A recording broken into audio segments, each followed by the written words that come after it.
Hello everyone, my name is BATRISYIA BINTI Adam. Today I am representing my group to present the case study that we have chosen for our project. Our group has decided to choose case 2, which is Shopee fake promotion scam and account compromise. We picked this specific case because it involves phishing and online scams, which are very common and highly relevant cyber threats facing everyday users today. To give a brief overview, the situation happens when users receive fake Shopee promotional message. When they click the suspicious link and enter their login details, their accounts are compromised and used for unauthorized purchases. In our project investigation, we will focus on 4 main key areas, which is fake login page, credential theft, password security, and secure login platform. Moving on to the core issue of our case study, the threats and vulnerabilities identified in the system. We have broken them down into 5 major technical and human factors. The issue usually starts with phishing scams, where attackers use a fake promotional ads to trick the user. Because there is a lack of user awareness, users cannot identify these fake websites and easily fall into the trap.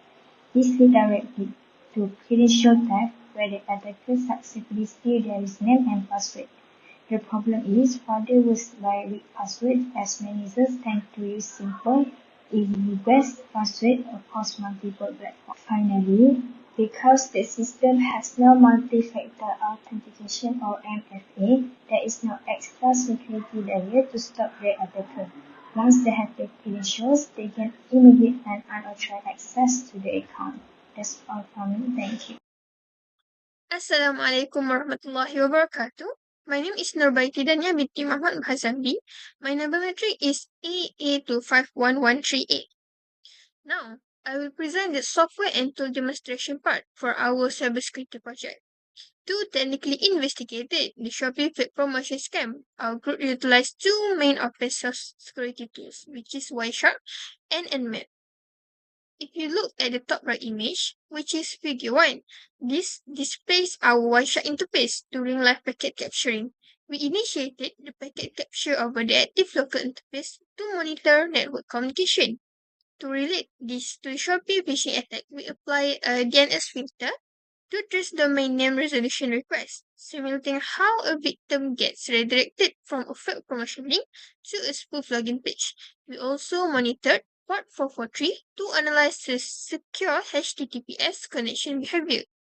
Moving on to the bottom right image, which is figure 5, this shows our network reconnaissance results using Nmap via the Zenmap graphical interface.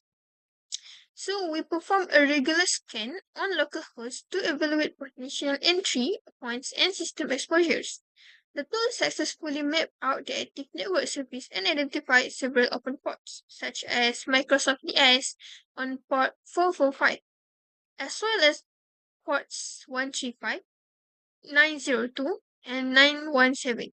Understanding these open ports help a secure system constraints and block unauthorized recognized by cyber criminals.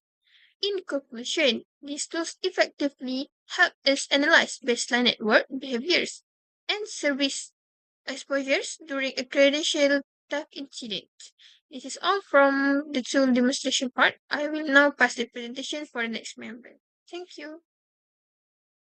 So now I will explain for my part the risk assessment section. I has identified several threats and vulnerabilities related to the Shopee fake promotion scam case. So, based on the analysis, the main threats are phishing scams through fake promotional ads and credential theft. Both are classified as critical risk because they have a high likelihood and a high impact on users. In addition, weak password practice also represent a high risk, as many users tend to reuse simple password across multiple accounts.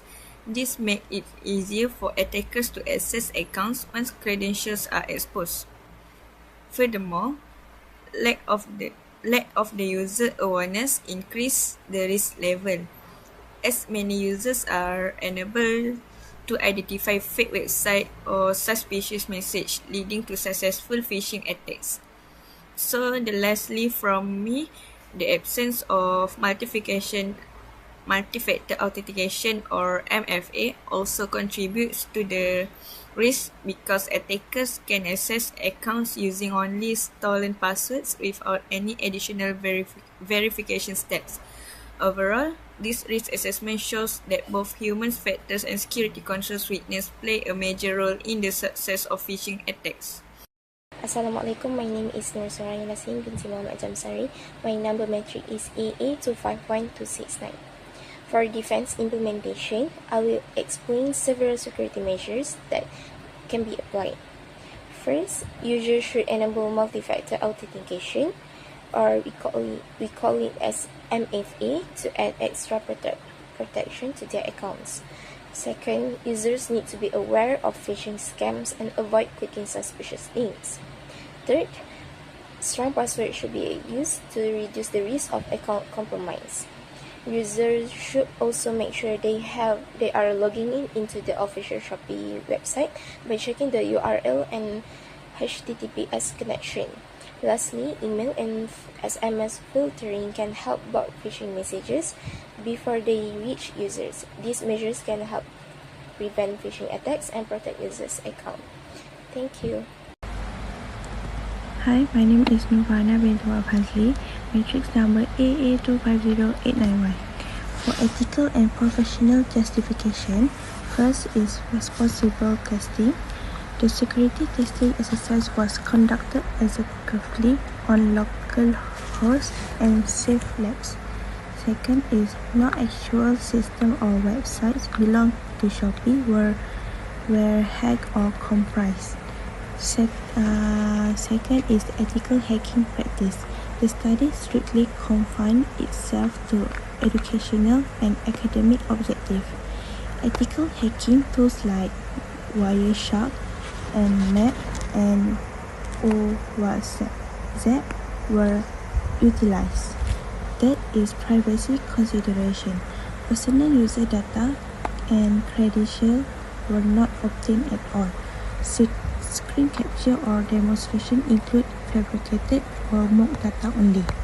Thank you.